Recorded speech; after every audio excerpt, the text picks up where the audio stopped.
Guess who's back? Back again. Matthew's back. Tell a friend.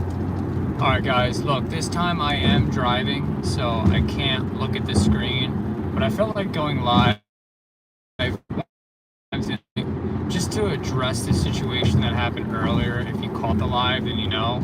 And this goes for anybody, not necessarily just somebody that saw the live and knew what happened. Not that anything extravagant happened, but I just want to speak about trolls and their whole thing of trying to get under your skin. Ooh, it's funny to me. It's humorous. I was having a good time. I was amused by it.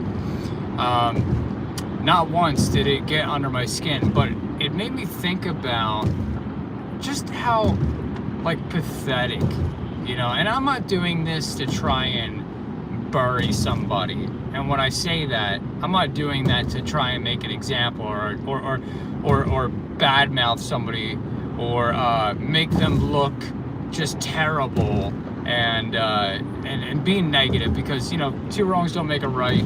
I'm not going to be negative just because they are, or whatever they're trying to do or prove. I don't care for that. But what I want to speak situation here, it's just bullies in general.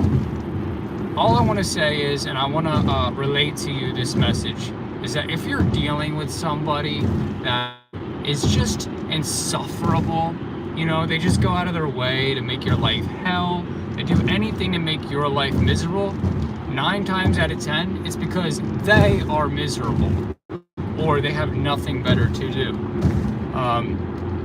So I just want you to know that if somebody's giving you a hard time, they're really bringing you down, just know that their life is probably not all cracked up to be what, people tend to direct their pain outward towards other people. And okay, fair to say that maybe it's not anything like that. Maybe they're not miserable. Maybe they have a great life. They just think it's funny. That's cool.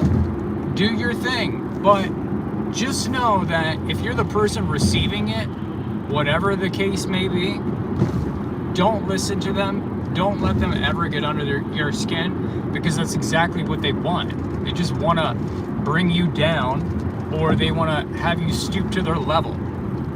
And don't play into that idiocracy. That's why I laughed. If you saw my live, that's why I was so entertained by it, because I was just like, please tell me more. I want to hear more about what you want to say to me, because nothing that's coming out of your mouth is even close to being intelligent. So I just thought it was funny. I thought it was humorous, and you can laugh at that too. But on a serious note, I do want to say that, and I do want to stress that if you are being picked on, or somebody is just relentless and they're just up, on your back about stuff, and they're really bringing you down. It can be hard to be in that situation, and I don't know if this will ultimately fix your situation, the advice that I'm giving you right now. But what I'm going to say is, literally, you can either tell them to kick rocks or just act like they don't exist. And I'll tell you what, the moment you act like they don't exist and don't even announce it, or don't even, just a fly on the wall, they're going to stop. They're going to stop with that energy. So it's just something I wanted to say. I just felt, you know how I am about stuff. If I find some type of way to turn something into a positive, I'm absolutely going to do that. So that's just what I wanted to say here. This isn't a very long live. I just wanted to go on here briefly, just something I thought about. I was going to dive into it a little bit as the video went on, but I was like, you know what? Let me just address this real quick. So there you have it. Don't give in to that toxicity.